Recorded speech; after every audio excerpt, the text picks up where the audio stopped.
Well, it is another Friday and it is 12:30 Eastern time. And you know what that means. It's time for a live streaming session with me. My name is Maureen. I'm a nonprofit digital strategist and technology coach. And what that really means in the real world is I help nonprofit teams make really good, smart decisions about the technology that they use to find supporters, communicate with them, and raise money. And just about every Friday afternoon at 12:30 Eastern, I do a streaming session, and I am so fired up for today's conversation with my friend and colleague Nick Byrne from Give Panel. Nick, how's it going for you this Friday? Good, thank you. Good, yeah, loving it. Just coming to the end of the week. Thanks for Yeah. inviting me on. No, such a pleasure. So Nick, you want to say a little bit about yourself and about Give Panel? Fill people in. What's your deal? Sure. So I'm a digital marketing guy. I started before it was called digital marketing back in 1996, 97. Uh-huh.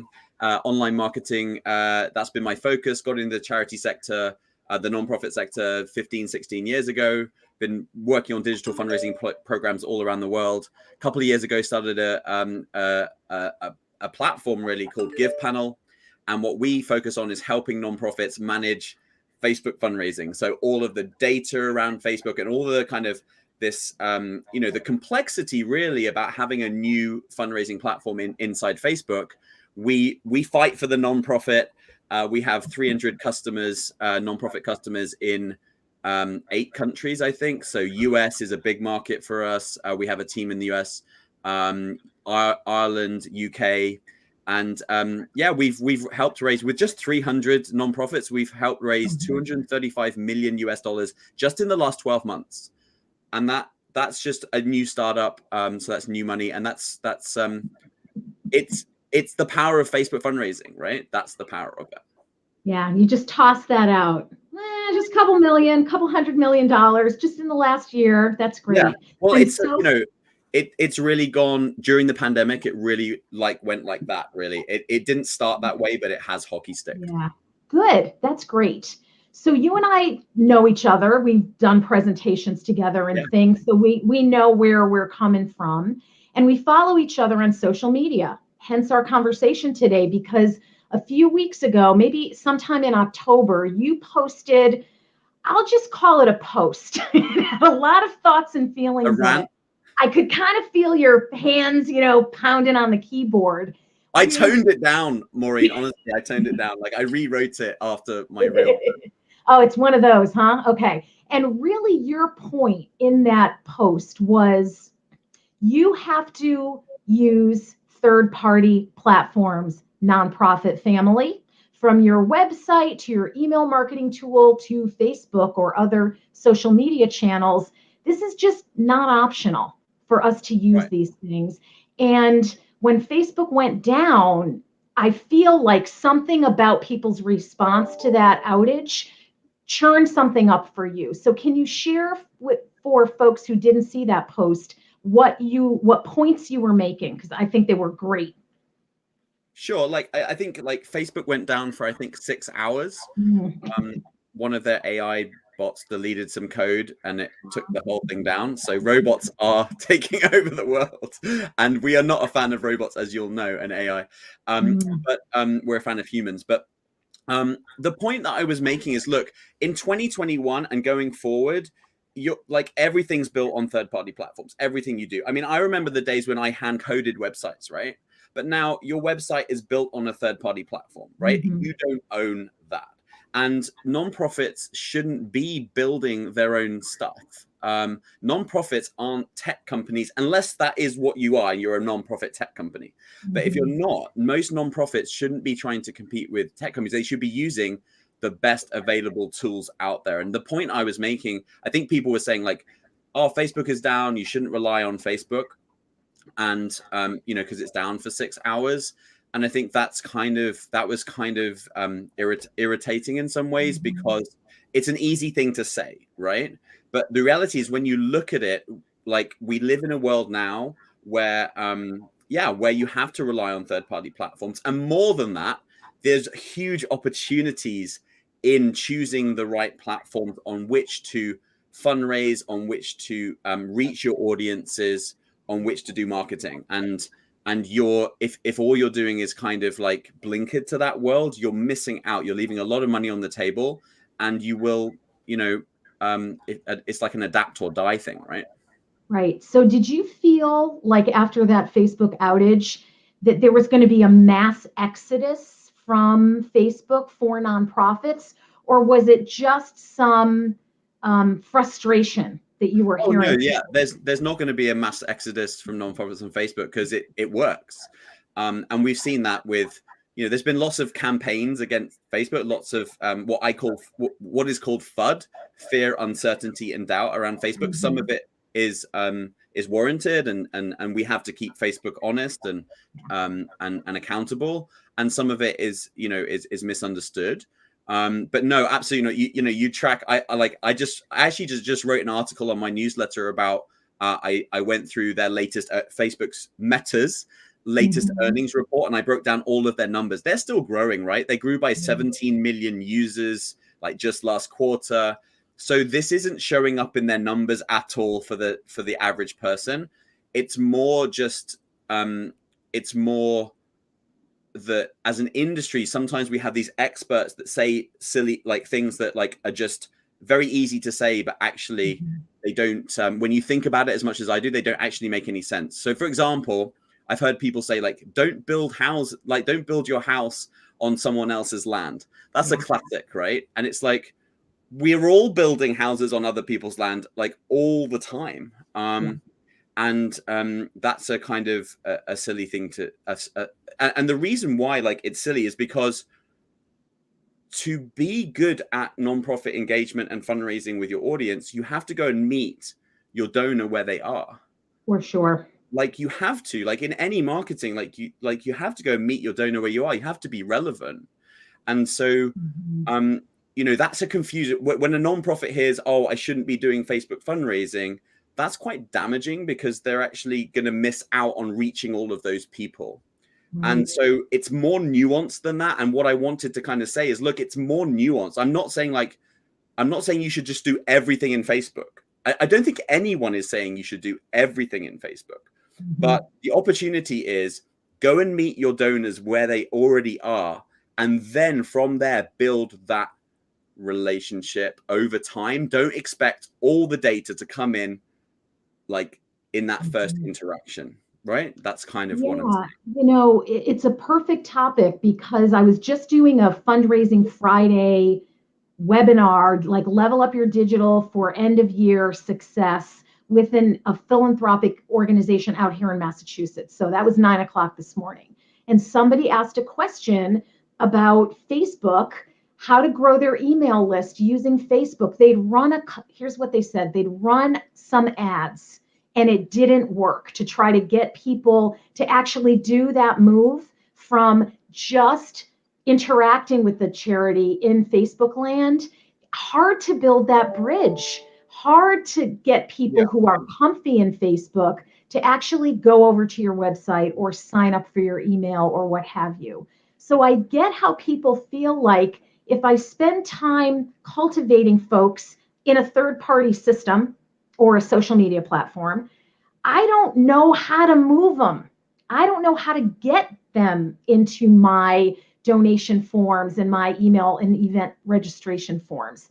What's your experience with building that bridge from a social media community over to actually something that's I've got more control over, perhaps? Yeah, again, it's nuanced, right? But like typically what we see is charities try and rush that, right? So they try and we kind of say they try ads, they try and kiss on the first date, we say sometimes, right? Like you try and do too much too soon. And sometimes it can take a while to kind of engage people because the incorrect objective is we want people on our email list.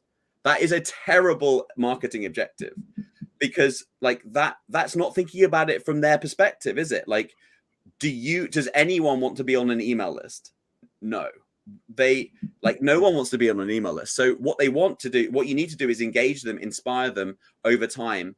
And that should be the objective, right? So a little bit like if you want more, if you want to see the rest of the story, or if you want a sneak peek into XYZ thing that we're doing here, the best way to learn about that is by visiting our site, those kinds of things, right? Yeah, the simplest way to think about it is the funnel, right? And it's Mhm. classic marketing, and everyone says the funnel's dead. It's very, very much not dead. Because I mean, like it'll always be a funnel because you'll have people at the top who don't know you yet.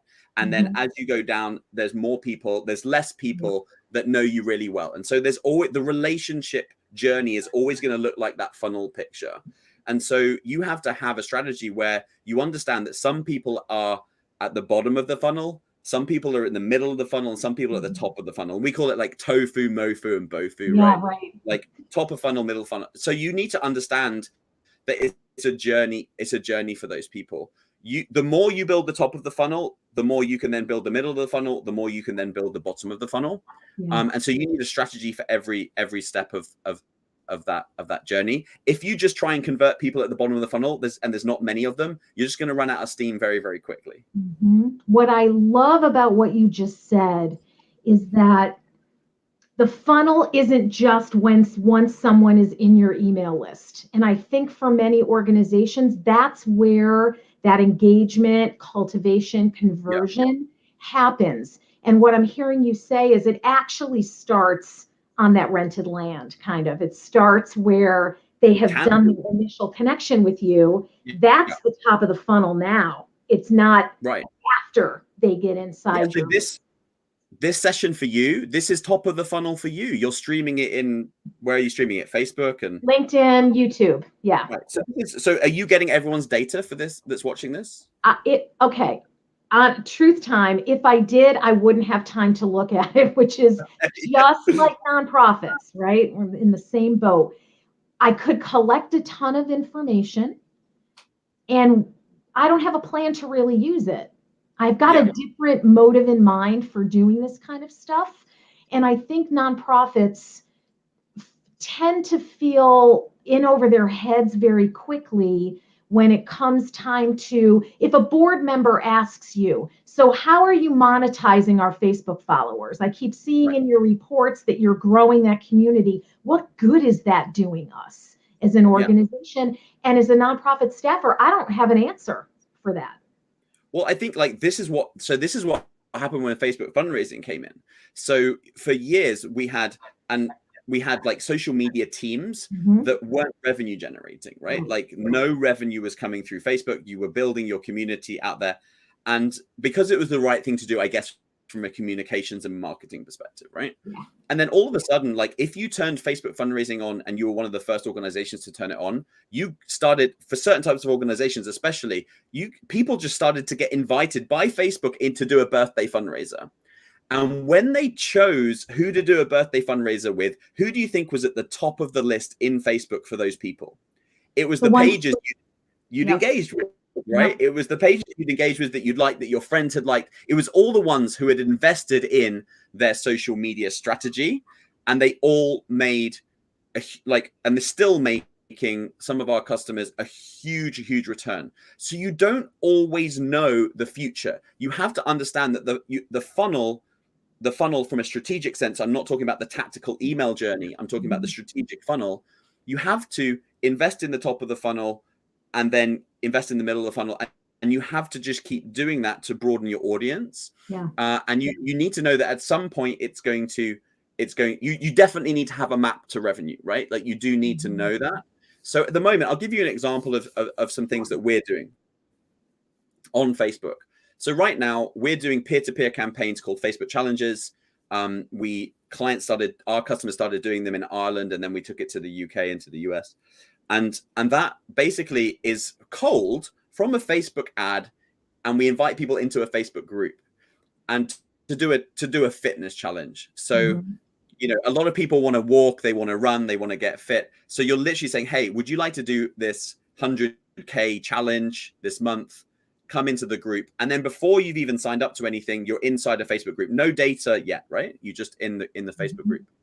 And then we found ways to then inside that group get them to fundraise, get them to order a t-shirt where we get all their data. We've done that. So we've compressed that kind of funnel into one campaign, right? So you can do it in one campaign, right? Because the top of the funnel is like people coming in into the group, seeing what's going on, checking you out. The middle of the funnel is them maybe ordering a t-shirt and starting to get involved in the challenge. And then the bottom of the funnel is they're raising money for you.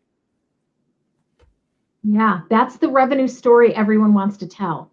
And it's dedication, right? What I'm hearing is there's investment in time and brain power, maybe in money if you're running ads. This is another place to start to steward those relationships. It's not like flipping a switch, and be patient in the time it might take to get someone to convert all the way to becoming somebody who's giving. And when you think about Facebook going down for 6 hours, I could tell you stories of organizations where their donation form wasn't working and no one noticed it for like a month. We haven't gotten any online donations. What's going on? So, we happen to know this about Facebook. We're notified in ways that our own stuff, even if we're, it's a subscription or we've got a contract with an organization that's providing those tools, we don't always know. So that's actually a good thing about social media. I know what's going on. Yeah. And Facebook, okay, like there are challenges of setting up ads and stuff in Facebook. It can be frustrating, as anyone that does it knows. But the fact, like, Facebook have got so many engineers, so many user experience experts, so many things that you're like, this is one of the things about building a house on rented land. You're not building a house on rented land. You're building like a shop in a shopping mall with incredible infrastructure. Okay. As opposed to like, I mean, I've known organizations that wanted to create their own social network. That used to be a thing, right? When MySpace was around, people used like strategies. I've actually sat and seen organizations try and build their own social network, right? Like, it doesn't happen anymore because we know it's the wrong strategy. But that's essentially, over time, what's happening is your website is a lemonade stand in the desert, is what we call it, right? It's over there. It might be great, but if no one's going to it, it's not a very exciting experience, right? Like if I'm in Facebook, I'm social, I'm connected to all my friends and family, I'm entertained, I'm having a good time. Why would I want to leave and go and have this other experience over there, which is really static and boring, right? I want to have that, like, and I can just like give to a nonprofit in like 2 taps without having to log into anything, without having to fill out a big form. And donors are now being trained just to do this so easily on platforms. And we were talking before about the changes, like basically the future is increasingly going to happen on third-party platforms. And so how do we react to that, right? We have to have a strategy that deals with that. We can't just bury our head in the sands about it. So that leads me to my next question for you is, what are the risks that people should take in mind, Nick? We know what the benefits can be, whether they're realized today or they're future benefits that I'm working toward. What are the risks? Or do you see people going all in on every platform and spreading themselves too thin? Are you seeing people not going in enough to the point where it's not going to make any difference or move the needle for them at all? I think one risk is being late. Being too late. We're slow. Nonprofits are no, I don't think it's like it's slow. It's like within nonprofits being late, right? So I'm not saying that the nonprofit, I think we sometimes like think that the nonprofit is that far, like we're not that far behind businesses. There's some there's some businesses that are very stuck in the world. Like not every business is a high-tech growth business, right? So I don't think nonprofits are as far behind as everyone likes to say and everything like that. Well, maybe that. I mean, in the US, maybe they are. I'm finding that the US is further behind. Actually, into a national thing. It's surprising, but like it's surprising. But there are parts of the US that are ahead, and part of the US that is behind. But it goes west to east, I find, or it kind of meets in the middle. Yeah. I mean, to put it another way, there's huge opportunity in being first mover advantage. There's a huge first mover advantage in this stuff. So we work with a lot of organizations that do huge Facebook fundraising, but they weren't big organizations when they started, and they turned it on and they were there first, And then Yeah. it took a while for the bigger organizations to get involved. And now that the bigger organizations that get involved, they've massively, massively taken share. Mm-hmm. But for that first bit, there was a massive first mover advantage. So I think being late is definitely a risk for sure. I think But another risk is that we tend in nonprofit marketing or social media fundraising, we tend to think that what our peers are experiencing, for good or for bad, we're going to experience as well. So I hear a lot of, well, I was talking to so and so at this other organization that's a partner of ours, and they either are celebrating throwing money out the window because it's doing so well, or it's just not performing for them. And it's a way for a nonprofit to not have to decide, because they're taking the experience of other organizations that might not bear any resemblance to what happens for them. Sure, yeah. So if I was going to compare, if I was a nonprofit and I would want to find some case studies from similar nonprofits. Sure. Digital tends to follow, like, it's very different, for example, for an international development organization than it is for a health medical organization. Different strategies tend to follow different things. Brand tends to be a big definer, like how well known is your brand, these kind of things. So you do want to be smart about it. But there's nothing like testing it yourself, right? Mm-hmm. And one of the powers of third-party platforms is it's actually cheaper to test as well. So you talk about risks. Money isn't one of the risks because it's much cheaper. Like 10 years ago, Maureen, if I wanted to set up a digital fundraising campaign, I'd have to build so much stuff myself. Oh, yeah. You and I could do it on this call on Facebook Mm-hmm. and launch it in 5 minutes, right? Like, it's so much easier. What a year to be a digital fundraiser right now. You can go in for like such low budget, you can start to do campaigns. So the risk has come down from a financial perspective because you can get in the door much lower. Like, you don't have to like buy TV ads or like set up huge amount of infrastructure. And Facebook, as an example, 0 fees for you and 0 fees for your donors. So they subsidize that transaction cost for you. So you're not even having to pay something that you should really be paying.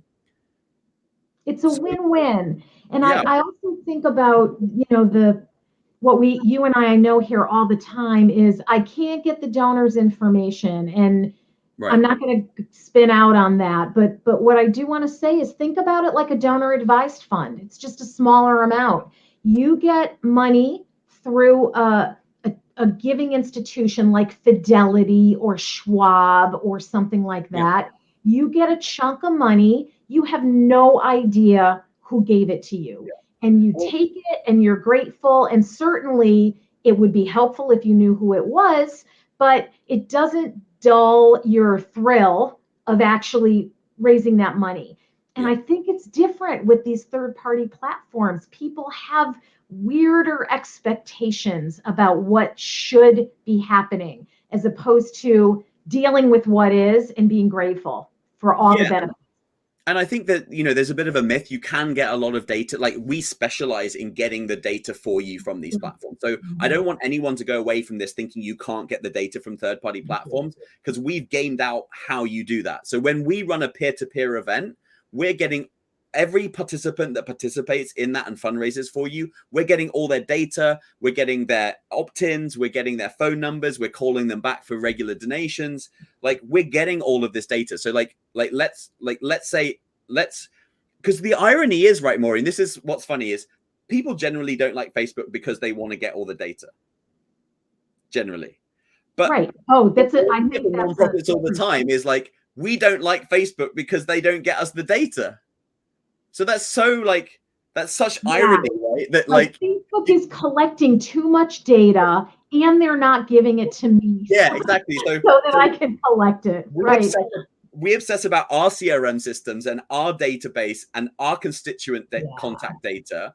And then we're like, oh, we don't like Facebook because they do deal with data. So anyway, I mean, look, the answer is I'm a believer that you need to own your own data. Like, I'm a believer in that. I just don't think, I'm just like, what you want to do is have both. You want to meet your customers where they already are. You want to give them experiences on platform. But we call this beyond Facebook. We have a strategy. It's called beyond Facebook. So you do Facebook, you use it for acquisition, you meet people where they are, you give them an incredible experience, but then you get their data so that you can build that relationship over time. And that's what we do. And it's not either or, it's both. And I think that's what I don't like about people saying, oh, don't do Facebook or don't build something on someone else's land. It's just, they're easy statements that don't really mean anything. What you need is a strategy where you meet people where they are and you build an incredible owned program based on your own data, right? And be a little self-aware, because you're collecting information from people now that you're not using to store that relationship. Right, yeah. So, for all of those who have new donors who do not have a new donor welcome series, because they just don't, that's a simple relationship building thing at the right moment in a new donor relationship, and they're not doing it. So would you really, if Mark Zuckerberg showed up at your door with 1,000 spreadsheets worth of data, or said, hey, here, you can get it now, what would you really be doing with it? So it's easy to point fingers, but from a real life perspective, what would you be doing with that data? Would it be benefiting you? How do you think 2022 is going to play out, Nick, on these third-party platforms? Do you have any words of wisdom as organizations are starting to think about or are deep in their 2022 calendar plans?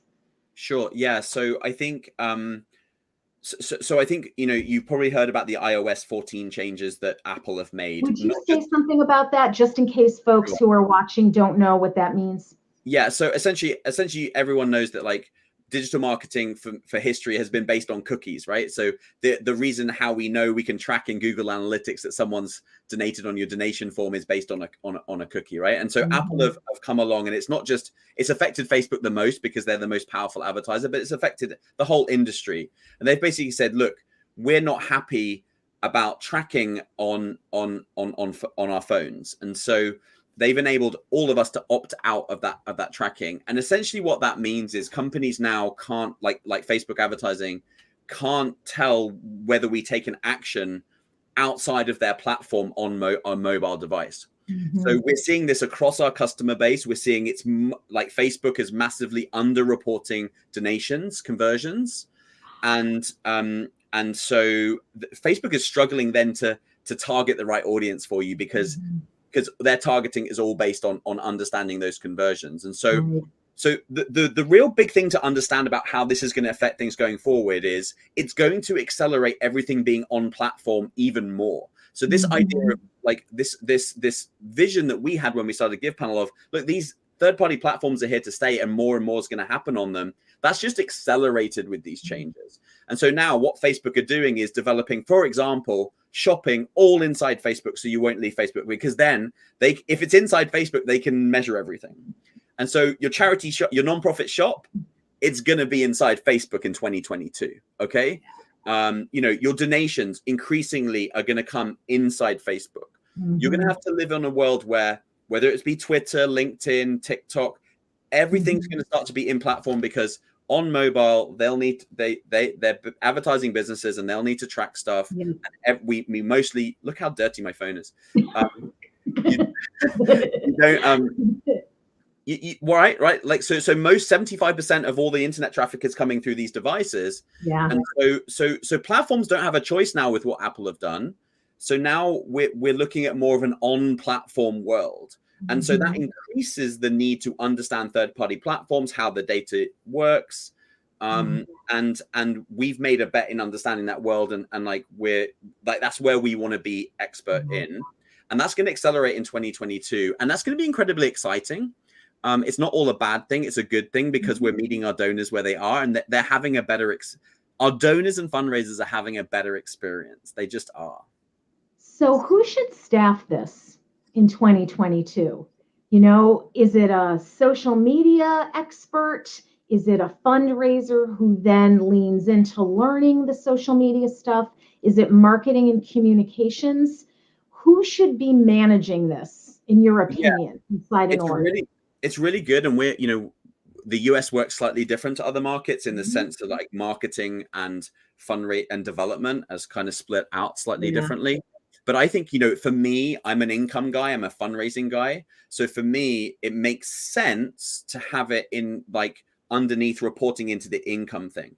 And I think the problem we have now is social media really sits under the kind of marketing team, but often. really it's a development and fundraising thing. And I think that's where organizations are going to either need to work together really well and use people like yourself to kind of get them to work really well together, or like I mean that's the ideal, or they're going to have to kind of like restructure a little bit. But for me, it's definitely like the end objective is fundraising. I completely agree. And I think that that's what I'd like to see people do in 2022 is think a little differently about how tasks need to be done, what kinds of skills and expertise you need, and collaboratively plan and figure out where these actions and tasks should sit inside your organization. It's probably a transition. If you had a social media team and they do all that stuff, how then can they support you, fundraisers, or vice versa? Where can you now say, I'm actually going to tackle A, B, and C, you do the rest of it? Yeah. And actually, Maureen, just really quickly, we believe there's a missing role within organizations. Oh, say it. What do you We're got? working this year to define the kind of a social fundraising leader role within an organization. We're going to be offering training and coaching on that role, job description on that role. And we're going to kind of like, because we just believe there is a missing piece actually now with this new category. And so, so we'll be supporting organizations on this, on that journey for sure. I cannot wait to hear more about that because I think, like, you just made my brain go boom. That's exactly right. Social media fundraiser. Yeah. So And we're all seeing of this you. already. We're seeing customers like already Mhm. hiring these people, and we just want to formalize that, offer like a specific job description and also training behind it as well. Well, when you have that up and running, send it my way because I would Yeah, love we'll to work spread it together. around on your behalf. I can't believe we talked for half an hour, and yet I can because it's always off to the races. There's a lot of things to talk about here. I appreciate your dedication to all of this, Nick, and the brains and smarts that you and your team have put into your product that actually solve, as you say, a lot of these problems for organizations. I've just popped your URL into the comments here, so that should be all set. Catherine is on. She says, yes, social fundraiser is missing out of so many nonprofit organizations. So I think you're onto something, and Yeah. I want to stay tuned. Any last words of wisdom, Nick, before we wrap it up for this afternoon? No, just thank you. As always, I learn just by talking about these things with you, and I just new It's a lot things of come fun. to my mind, so it helps me formalize my own thinking. So I really enjoy these sessions, and I'm about to go and give. You call it soccer, right? I'm about to go Yeah. and do soccer coaching with my little girls, and so I'm dressed up as a football He's out the door. coach.